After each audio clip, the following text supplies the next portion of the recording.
How do you even begin to tell a story that literally reshaped the entire world? Well, one way is to follow the words that made it happen. Today, we're going to build the incredible, the complex, and yeah, the often controversial story of the age of exploration. But we're not going to do it with a bunch of dates. We're going to do it with just a handful of powerful terms that were the engine behind it all. Let's dive in. So, here's our game plan. First, we'll look at the world map as people knew it before all this started. Then, we'll dig into what pushed them out into the unknown in the first place and the tools that actually made it possible. And finally, we'll get into the consequences, the massive global exchange it created, and the absolutely devastating human cost that came right along with it. All right, so to really get why explorers were so desperate to sail west, we've actually got to look east. Before these huge sea voyages, the European world was connected to Asia, but that connection was built on a really fragile, really expensive, and ancient network. And that network was the Silk Road.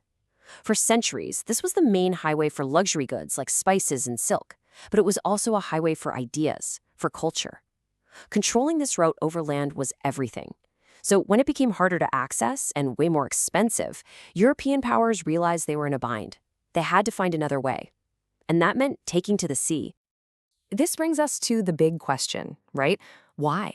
I mean, what could possibly motivate entire nations to pour fortunes into these incredibly dangerous, totally uncertain voyages into a vast, empty ocean? Turns out it wasn't just one thing. It was a really powerful mix of forces, all hitting at once. Yeah, it really was a potent cocktail of motivations. You can pretty much boil it down to three core drivers: pure economic ambition, a hungry demand for new resources, and a powerful, zealous religious drive. Let's break down how these three things came together to push ships off the edge of the known world. Okay, first up, the money. The big economic idea at the time was something called mercantilism. The concept was pretty simple. There's only a limited amount of wealth in the world, mostly gold and silver, and the nation that has the most wins. This set up a fierce, zero-sum competition.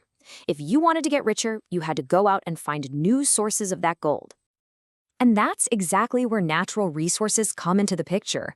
Sure, gold and silver were the jackpot, but things like timber for building ships, animal furs, and rich new soil for farming, all of that was incredibly valuable.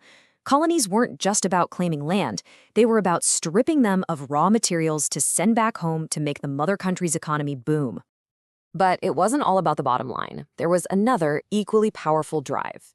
Missionaries were often on these ships, and they were fueled by this profound belief that it was their sacred duty to spread their faith to people in these new lands all across the globe. So you've got the motivation, you've got the ambition, but that's pretty useless without the right tools for the job. A series of key innovations and, new kinds of experts started to pop up that finally made crossing the world's biggest oceans a real possibility. First things first, you need a map. And cartographers were kind of the unsung heroes of this entire era. Every time a ship came back, they would meticulously update their charts, turning these terrifying blank spots on the map into navigable sea lanes. Literally, every voyage was built on the knowledge of the one that came before it. But how do you navigate when you can't see land? I mean, out on the open ocean, that was the critical problem. The astrolabe was the game-changing solution. By measuring the angle of the sun or the stars, sailors could finally figure out their latitude, basically how far north or south of the equator they were. For the first time, they had a reliable way to plot a course across the great unknown. And the ultimate test of all these new tools and all this new knowledge? To circumnavigate the globe. To sail all the way around the world and actually make it back home. It was the moonshot of its day. It proved not only that the world was round, but that humanity could actually cross it. And crossing it, well, that had consequences nobody could have possibly seen coming. For millions of years, the Eastern and Western hemispheres, the Old World and the New World, had been totally separate biological realms. And then, all of a sudden, they were connected. We call this sudden, massive connection the Columbian Exchange.